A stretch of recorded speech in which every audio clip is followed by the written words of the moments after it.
سيد الرئيس، تطبيقا للفقرة واو من المادة 57 من الدستور، أدعوكم لأداء اليمين الدستورية.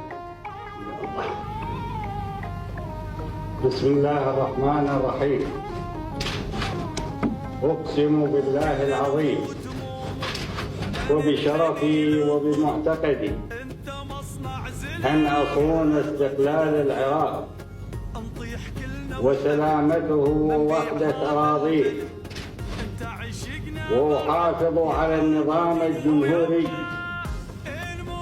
وألتزم بمبادئ ثورة 17/30 تموز العظيمة، وبالدستور والقوانين، وأن أرعى مصالح الشعب،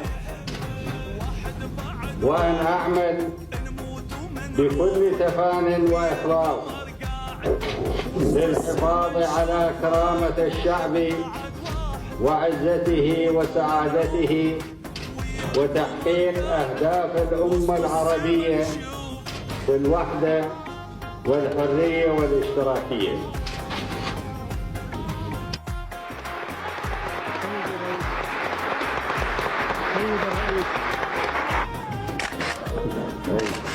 لإشراف الأعداء بقوة وبصبر وبأمان وبإخلاص.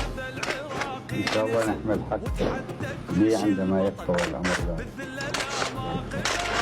وهذا القلم الذي نظرت به لأمتنا ولعقيدتنا ولشعبنا. اللهم يسر أمر قائدنا العزيز بالسيف والقلم على الحق والعدل والإنصاف. اللهم